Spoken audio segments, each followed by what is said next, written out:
Hello everyone, it's me again, Coach Team, and for today's video tutorial, ituturo ko sa inyo kung paano magbayad using your coins, PH, at babayaran po ninyo yung monthly subscription ninyo kay LiveGood. Ayan, okay. So kailangan nyo dito ng coins, alright? Ayan, yung coins account ninyo, kailangan nyo po yan. Double check nyo din po kung may laman, alright? So paano mo malalaman kung may laman? I-click mo lang to, yan, click mo yan. Pag-click mo niyan, lalabas yan. Alright? So, pipiliin mo kung total balance, PH balance, or crypto balance. Kung pipiliin nyo yung crypto balance, ayan. So, ibig sabihin may laman siya. Pag PHP balance, yun. So, zero, no? Kaya dito mo malalaman kung nasan yung balance nyo. Alright? So, kung may balance yung crypto mo, good for you. Yan, kasi mag-start na tayo ng tutorial natin. So, ang gagamitin natin dito para malaman po natin kung kanino yung laman ng crypto na yan ay dito yan sa portfolio. Alright, check natin yan. Okay, so nandito siya kay Tether, yan, kay US Tether. Alright, so malalaman natin, mamaya magagamit natin yan. Okay, punta muna tayo kay LiveGood. Okay, so paano natin babayaran? So, syempre, punta ka muna sa My Membership. Ito dito. Okay, sa My Membership. Yan, double check mo kung nagbayad ka na ba. O kung wala pa, alright. So, ibig sabihin, ayan, babayaran natin siya. So, pindutin lang natin yung Add to Cart.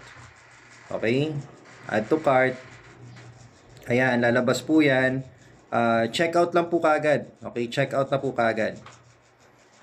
Alright, then dito sa taas, palitan po natin yung payment type to cryptocurrency.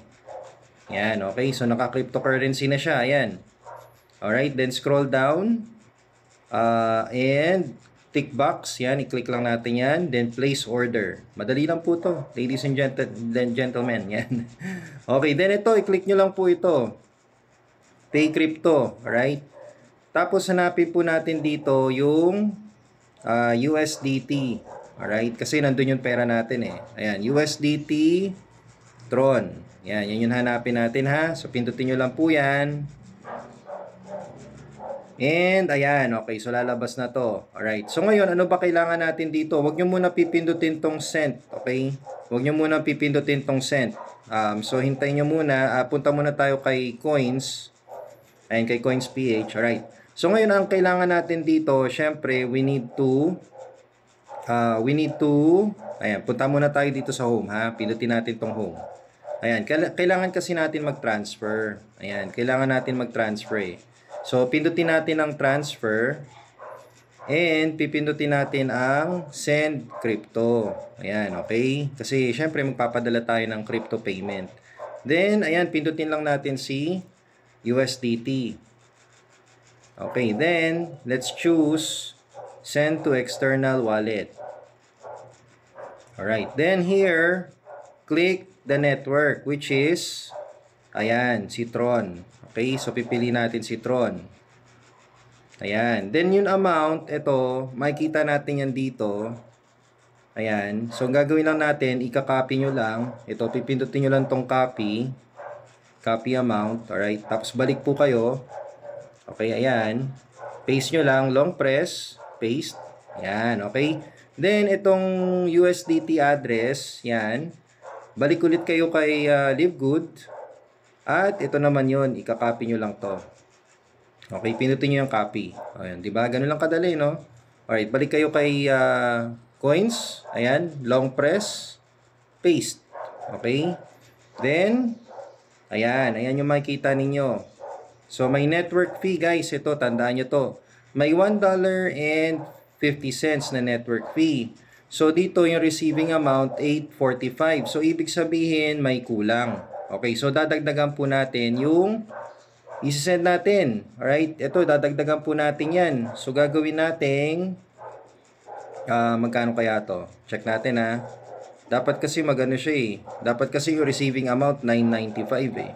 Okay, so gawin natin $11. Yan. O yun. Kakulang pa. 9. So 11 point, ano kaya? 11.5. Hindi. Okay, wait lang ha.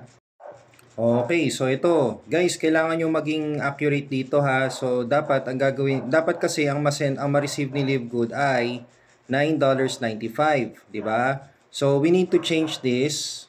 Yan, so ita-type nyo lang po kung magkano, mag-automatic ano naman po yan para ma-compensate tong fee na to. Okay, so ang ipapadala ay 11.45. So depende guys ha, basta i-check nyo po ito.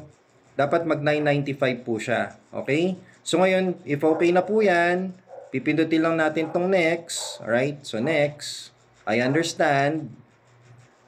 And confirm. Ayan. So double check. Kasi dapat ma-receive ni Livegood $9.95. Alright? Okay. So confirm. Okay. Sensor, security check. Ayan. Alright. So back to home lang tayo. Then wait lang natin mga 3 minutes. Kung pumasok na po yung payment natin. So, titingnan po natin dito. Alright, mamaya, pindutin nyo na po yung sent. Okay, pindutin nyo na yung sent.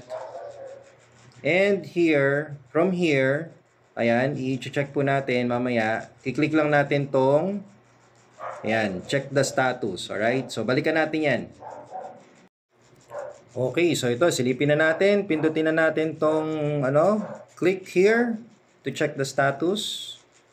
Para malaman natin. Alright, so yan, lalabas po yung we have not received your payment. Okay, guys. Patience is a virtue. Okay? So, tiis-tiis muna tayo. Mga 5 minutes, alright? 5 minutes. Take your time. Balikan nyo muna yung mga dapat balikan, alright? Tapos, pipindutin lang natin tong refresh and check again. Pero, pwede nyo din i-check yun sa CoinsPH mo kung nabawasan na siya. So, we're refreshing it and wala pa. So, mga 5 minutes nga po talaga to. Okay? Check natin later. And, okay, here you go. So, after 3 minutes, pumasok na po siya. So, congratulations. Continue nyo na lang. And, makikita na natin na nakapagbayad na po si ma'am. O, diba? Alright, so check natin dito sa coins naman natin. Refresh. And, siguro mamaya, magre-refresh na po yan. So, ano po siya?